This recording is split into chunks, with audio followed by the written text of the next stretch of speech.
Hi, it's Crystal again. Today we're talking about baby proofing.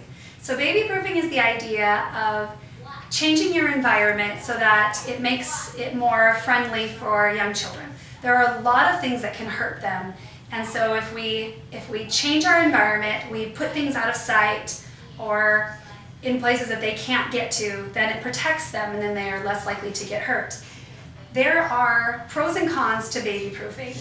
So the pros would be if you are raising small children and there's so many things that can hurt them, you wouldn't be as anxious or crazy trying to keep them away from all of this stuff. It protects them from not getting into things and not getting hurt.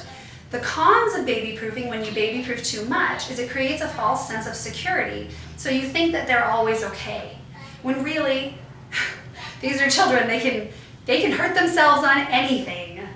So which brings me to my number one thing, that you have to watch them. No matter how much you baby proof, it's never going to be enough. They can always find something that will hurt them. So you have to watch them. But with baby proofing, you can not be constantly watching them. Like 10 seconds can go by and they can be okay. And then it doesn't hurt our anxiety as much as parents. The other thing with baby proofing is when you baby proof too much and the child is free to do anything and everything that they want to do, they don't learn self-control. So when you say, no, don't do that, they learn that that is not something that they're supposed to do. But if they're allowed to do everything, then they never learn that self-control. They never learn what no is, and that mommy's telling them they shouldn't do these things and how to handle that. So that's important skill as well to learn. So it kind of creates, with baby proofing, there needs to be a balance between the how much you baby proof, so that there is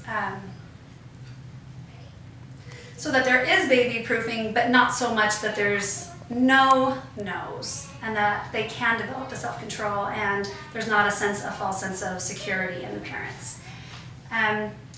So in our home we have 2 older girl teenagers, and then we have a 9-year-old boy, a 4-year-old boy, and a 2-year-old boy. So we have a wide range. We have, with baby proofing specifically, we've had to learn baby proofing for the last 16 years. And with this 2-year-old, he gets into everything, and he climbs everything, and we're constantly learning new ways to keep him out of things and having to save him.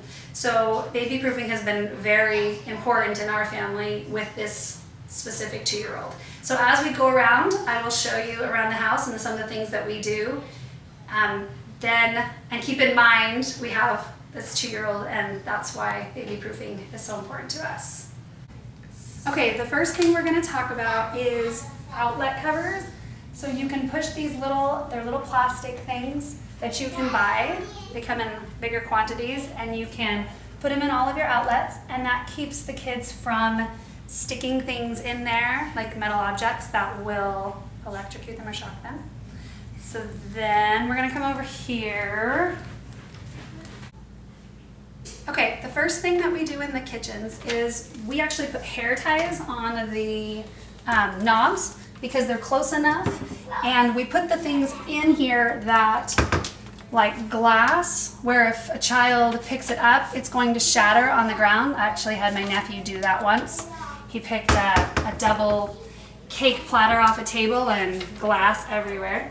But this drawer I kind of leave for my son to play in. It's got pictures and things that they can play with that he's not going to get hurt on. So we put the things in here that we don't want him to get to. This one we use is the soaps, and we don't want him to get into the soap. Let's see, what else do we do in here? Knives are up. We do have knives in here, so we do have to kind of pay attention when he starts messing with this drawer, but we know that the other drawer is okay. I put my towels in the lower drawers so that he can play with those but not get hurt. This drawer he likes to pull open a lot, and it's all of the kitchen cooking pans and things. So that's how we do this room. in our pantry, we keep the door shut all day so that our 2-year-old can't get in there. And we keep all of our chemicals and soaps and laundry detergent, anything that is basically chemicals and soaps. I'm like trying to think of what else, but most things fall into those categories. We also have our pantry, which you don't have to go and see all of that, but it's, you know, glass stuff, cans, things like that, and I don't want him digging in food all day. So all of that is kept out of his reach, and we just keep this door closed so he can't get into any of that, except it's open for the cat who has to get through. Considering like scissors and stuff, we keep all of our craft stuff in closed doors and closets so that he can't get into that, although he has recently learned to open this door. So every time we hear it, we come running to make sure he doesn't get to that. But we'll probably have to figure out a way to secure this door. In the bathrooms, we have all of the soaps and stuff underneath the sinks. And in our bedroom is where we keep all the medications and sunblock and anything that, you know, that is hygiene products and all that. We keep it in our room or in the bathrooms, and then the doors stay closed. If you look down the hall, you can see that all the bedrooms and bathrooms stay closed, except the boys' room, where is always open because nothing in there is harmful and there's toys and things in there. The girls' rooms, it's either shut or there's a baby gate, and our bedroom is normally closed when he's awake. So, okay, to sum up baby proofing, we're going to keep everything that is harmful out of sight, out of reach, and behind closed doors. And we're going to watch them. That more than anything, we need to watch them because they will always find something that can hurt them. So that's the most important things to baby proofing. It is necessary and in order to keep them safe. So in the description box after this video, I'll put some articles that you can go to reference for more ideas on ways of baby proofing and helping them to stay safe. And see you next time.